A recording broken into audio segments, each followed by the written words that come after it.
Vintage Story. The creators described the game as the uncompromising wilderness survival sandbox game inspired by eldritch horror themes. The game offers a technological tree that is rooted in realism and provides many hours of baseline gameplay. However, I feel like it misses a certain mark when it comes to endgame features and activities. Now, I know what you're thinking. What endgame, dude? This is a survival sandbox game, and to some degree that is true. Sandbox games often don't have a traditional endgame like a lot of other progression-driven genres. However, there are certainly added or emergent endgame activities featured in these games. The genre would not be nearly as popular without them. At first, your only objective is to survive. You will have a lot of needs that need to be met. Food, shelter, security are all vital components of a progression treadmill in a survival sandbox. However, the nature of these games is that sooner or later food will not be a problem, most material needs will be met, and before long, most friction of the game would dissipate. And I think that's a good thing.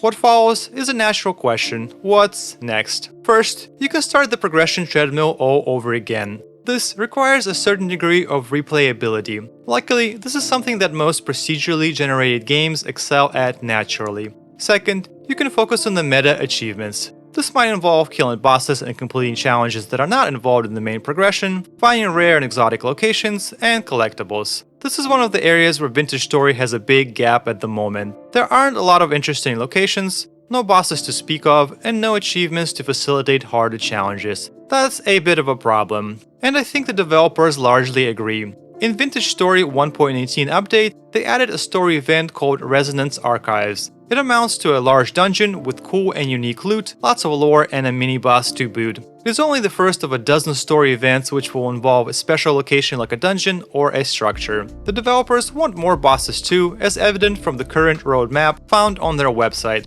However, why stop there? I do feel like the game can benefit from an extra dimension. Say what you will about Minecraft, but the Nether is awesome. It has two of the coolest looking biomes in the game, it contains unique enemies not found anywhere else, and it's a fun challenge to traverse. We already have a basis for a Nether-like dimension in the Vintage Story as well. The temporal stability mechanic, temporal rifts, and spooky temporal storms all scream a special dimension. Was I the only one that thought if you enter a rift and let your temporal stability drop down to 0, you would be teleported into the Rust world of Vintage Story? If you tested this premise yourself, you would know that pretty much nothing happens. Well, besides whatever that thing is. While the roadmap mentions adding dungeons and bosses, it does not say anything about the Rust world or an extra dimension. I wonder if the developers are keeping this one closer to their vest to keep it a surprise, or perhaps they just don't want to commit to this undertaking yet. But if it's simply a case of not seeing an extra dimension as a good fit for Vintage Story, then I would rather go live in another dimension where that's not true.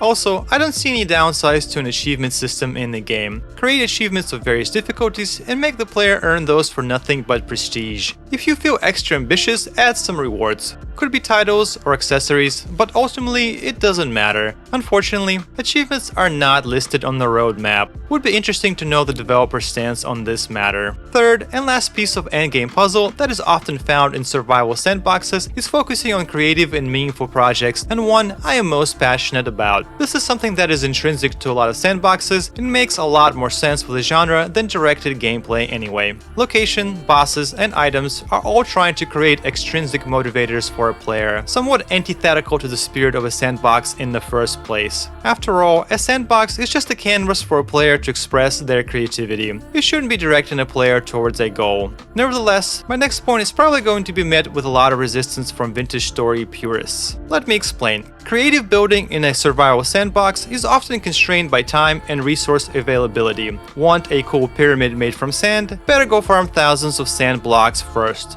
Alternatively, in Minecraft, you can create a gravity block duper using the end portal to rapidly create almost infinite amounts of sand blocks. There's still an upfront cost of materials and time to build these contraptions, however. Once your duplication machine is working, the sheer availability of sand might motivate you to undertake a bigger project, since material and time constraints are now lessened. Otherwise, if sand is hard to come by, you might realize that your building capabilities are inherently limited by the time investment required to gather materials. Furthermore, if you're constantly busy repairing your gear and keeping up with your homestead, you will have significantly less time to invest into your creative endeavors. My point is, many of the insane survival builds you see in Minecraft would not be possible without outsourcing some of the tasks to automation. Automation helps a player to alleviate the time pressure associated with homestead upkeep and block availability to free up the time for creative projects. Automation is something Vintage Story doesn't get right just yet. On the other end of the spectrum is Minecraft. Minecraft has a ton of automated farming options. You have crop farms, villager farms, iron farms, mob farms, tree farms, duplication farms. I can go on and on. The redstone system alone is a Turing-complete world. Look no further than someone making a computer with an active display that is even capable of playing games inside of Minecraft. Don't get me wrong, I'm not the biggest proponent of a redstone system. It is needlessly complicated with its own set of obtuse rules that requires a whole PhD before you can even consider building a simple contraption.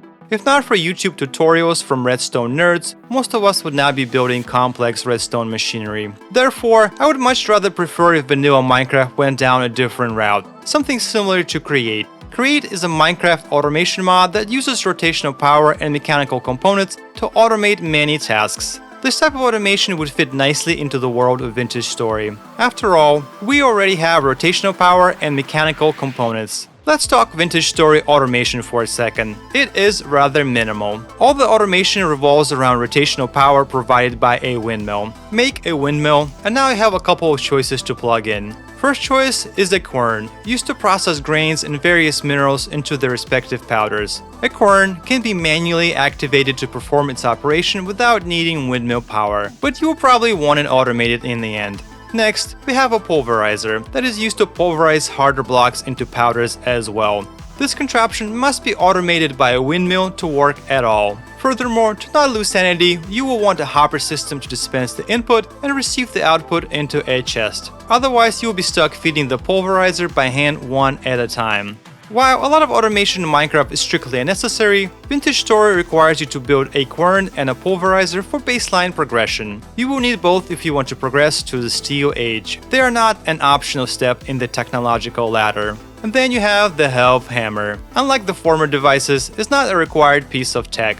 It can help you with production of iron blooms and iron plates, which is a huge quality of life improvement, but simply not enough. Most of the smithing in-game has to be done by hand. The quern, the pulverizer, and the Helve Hammer are the automation options of Vintage Story. However, there might be other automation capabilities that haven't been fully discovered. After all, there's still gravity, water, hopper, and lava mechanics that might find some uses further down the line. However you spin it though, it's just a fraction of vanilla Minecraft capabilities, that is for certain. Why does any of this matter though? Well, we want Vintage Story to have more longevity and more appeal to the hardcore community. And by hardcore community, I don't necessarily mean players that choose to play hardcore mode. I'm talking people willing to commit thousands of hours into the game to achieve things that are truly impressive. There are millions of extremely impressive Minecraft creations recorded on video and posted on YouTube. This in effect creates an ecosystem of creators and audiences that flock to YouTube to observe some of the impressive feats performed by the players. We need more of that for Vintage Story.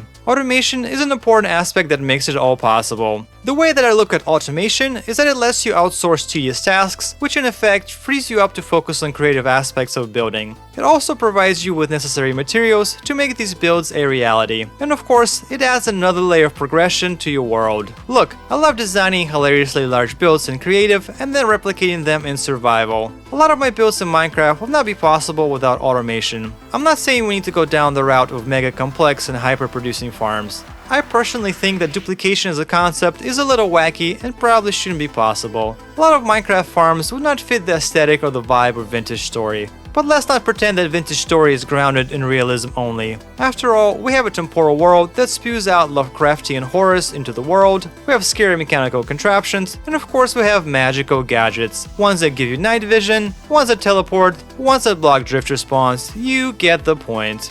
If you need some examples as to where automation could head to, here are a few ideas. Let's take the Helve Hammer. Why can't it do most of the smithing to free you up from what ends up being a tedious task by the end? There's a mod called Helve Hammer Extensions that does exactly that. Is there an immersive realism aspect that we're breaking here? And if the answer is yes, then I don't think you know how real Helve Hammers work. It is not some magical device that can operate completely on its own, free of human input like it does in Vintage Story. There must be a compromise between realism and friction it adds to the game. And if it's not good enough, there are more realistic and lore-friendly ways to do it. What if you had an NPC in the game that could perform the duty of a blacksmith? he or she would need to be courted to your estate, fed, housed, and protected. Perhaps a payment system where you must pay each month with rusty gears could balance this all out. That is pretty lore and realism friendly, more so than a Helve Hammer being able to run completely on its own. Unfortunately, smithing by hand is what developers have in mind currently. Another idea of automation could be a block producing contraption.